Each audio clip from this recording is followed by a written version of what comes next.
Les États-Unis appellent leurs ressortissants à quitter l'Ukraine maintenant face à un risque d'emballement de la situation.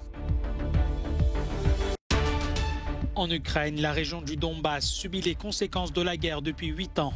Malgré les difficultés, la population locale essaye de survivre.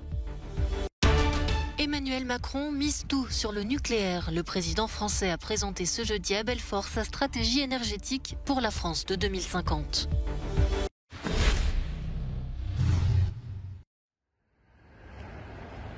Les États-Unis, par la voix de leur président, ont appelé leurs ressortissants à quitter l'Ukraine maintenant. Ce jeudi, Joe Biden a averti que la situation pouvait vite s'emballer malgré les efforts diplomatiques en cours depuis ces dernières semaines. En parallèle, Washington poursuit le déploiement de troupes en Europe de l'Est. Un premier convoi est arrivé ce jeudi sur une base militaire nord-américaine en Roumanie et de l'aide militaire a également été envoyée à destination de Kiev. Une partie de celle-ci est utilisée par l'armée ukrainienne pour des exercices qui se déroulent actuellement dans le Donbass. Ces images satellites issues de la société Maxar Technologies, basée aux États-Unis et publiées ce jeudi, montrent le déploiement russe aux frontières ukrainiennes, mais aussi au Bélarus, où Moscou mène actuellement des exercices militaires conjoints avec Minsk. Ces déploiements militaires russes inquiètent les pays baltes. L'Alliance doit être prête à agir rapidement et de manière décisive dans la région. L'état de préparation militaire et la présence des alliés dans notre région restent des éléments clés d'une dissuasion crédible. Il est essentiel de renforcer le flanc oriental de l'OTAN. Dans cette crise, la Russie est accusée de vouloir envahir l'Ukraine. De son côté, Moscou dément et affirme vouloir assurer sa sécurité face à l'hostilité de Kiev et de l'OTAN.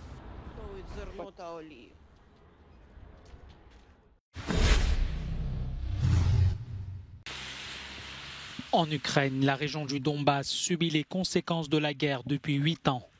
Malgré les difficultés, la population essaye de survivre. Lorsqu'on nous a lancé des roquettes, je suis resté sous terre pendant 4 jours. Et dès que j'en ai eu l'occasion, j'ai fui cet endroit. Mais j'ai dû revenir parce que je dois m'occuper de mon père âgé. La plupart des gens sont partis. Il y a beaucoup de maisons abandonnées. Et ceux qui ont décidé de rester pensent avoir été abandonnés, oubliés par les dirigeants.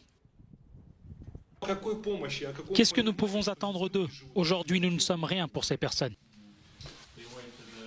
Roman et sa famille vivent toujours dans la ville d'Advivka. C'est une des lignes de front du conflit armé entre les séparatistes soutenus par la Russie et l'armée ukrainienne. Leur immeuble porte toujours les traces de la guerre.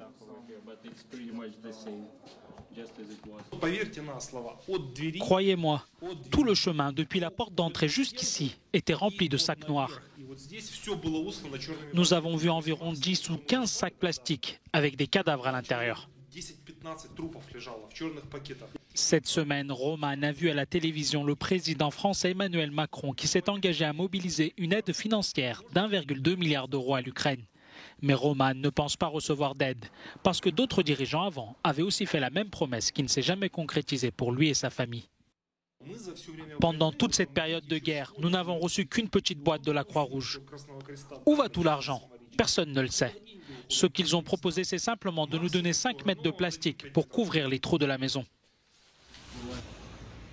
Autrefois une puissance industrielle, la région du Donbass n'est plus que l'ombre d'elle-même.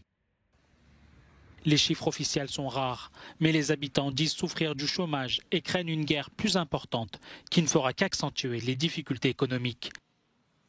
La monnaie ukrainienne, la hryvnia, a perdu 8% de sa valeur depuis novembre 2021.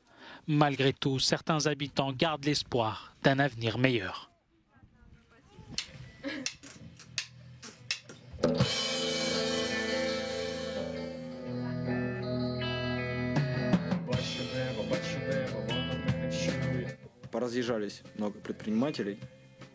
Beaucoup d'hommes d'affaires ont quitté la région. Il reste très peu d'emplois. Et le secteur du divertissement s'est écroulé. Mais je ne pense pas pour autant que nous devons quitter notre ville. Je crois qu'un jour, tout ira mieux.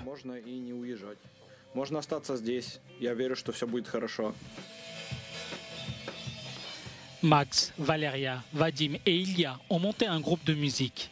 Ils rêvent de grandes scènes et sortir des albums, mais ils espèrent avant tout de pouvoir continuer de vivre ici. Tôt ou tard, tout finira par s'arranger et nous pourrons vivre et nous épanouir ici, non seulement en tant qu'être humain, mais aussi en tant qu'artiste.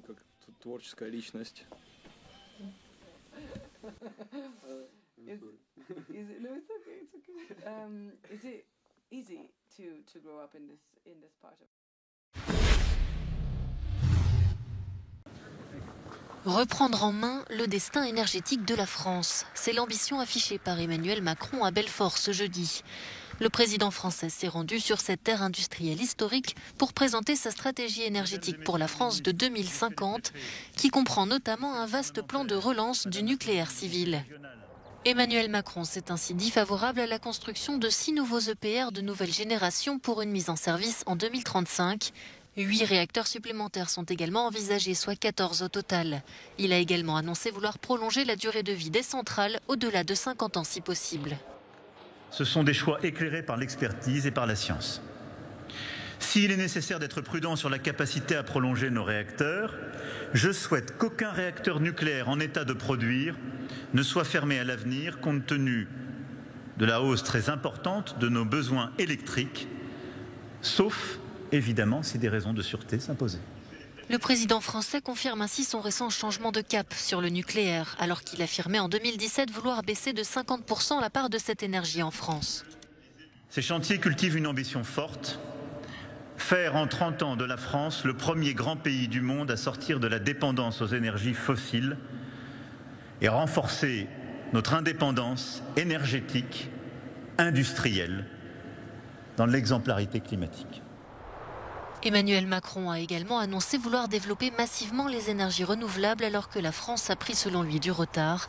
Il prévoit notamment de multiplier par 10 la puissance de l'énergie solaire et par 2 celle de l'éolien terrestre.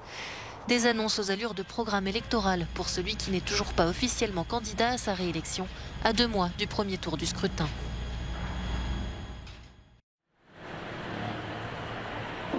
Le gouvernement espagnol a donné son feu vert cette semaine à la mise en place d'une commission d'experts en vue d'enquêter sur les violences sexuelles commises sur des mineurs au sein de l'Église catholique. L'Église catholique espagnole qui de son côté s'est toujours refusée à enquêter sur le sujet. La mise en place de cette commission est notamment soutenue par Podemos. Il s'agit d'un événement sans précédent. C'est aussi quelque chose que nous devons faire en tant que démocratie. C'est une dette historique que nous avons envers les victimes. Nous devons garantir qu'un ensemble de politiques publiques soit mis en place pour que cela ne se reproduise jamais. Le gouvernement n'a pas encore décidé du mécanisme final à donner à cette enquête, mais elle fera très probablement intervenir un comité d'experts indépendants dirigé par le défenseur du peuple. Les accusations d'abus sexuels commis au sein de l'Église catholique ne sont pas nouvelles. Pourquoi une commission aujourd'hui? Quel déclic y a-t-il eu dans la société espagnole? Il y a eu un changement dans les normes sociales et dans leur perception. Ces situations connues de tous et tolérées auparavant ne sont plus acceptées aujourd'hui. Et nous voyons que nous devons faire quelque chose. C'est comme si le nombre de victimes qui se sont manifestées avait augmenté et s'était accumulé au point que le barrage avait débordé. C'est comme si la société avait avancé sans possibilité de faire machine arrière. Miguel Hurtado a été l'une des premières victimes à se manifester en Espagne. Il espère que l'enquête servira également à purger l'Église catholique des responsables présumés qui auraient participé à dissimuler les abus commis. Les autorités catholiques espagnoles ont déclaré qu'elles ne feraient aucun commentaire tant que la commission ne serait pas formée. Elles affirment qu'elles ont déjà mis en place des mécanismes pour traiter le problème au sein de leur propre paroisse. Certains évêques se seraient plaints en disant que l'enquête viserait délibérément l'institution et que les abus sur les enfants seraient un problème plus large qui concerne l'ensemble de la société. Jaime Velázquez, Euronews Madrid.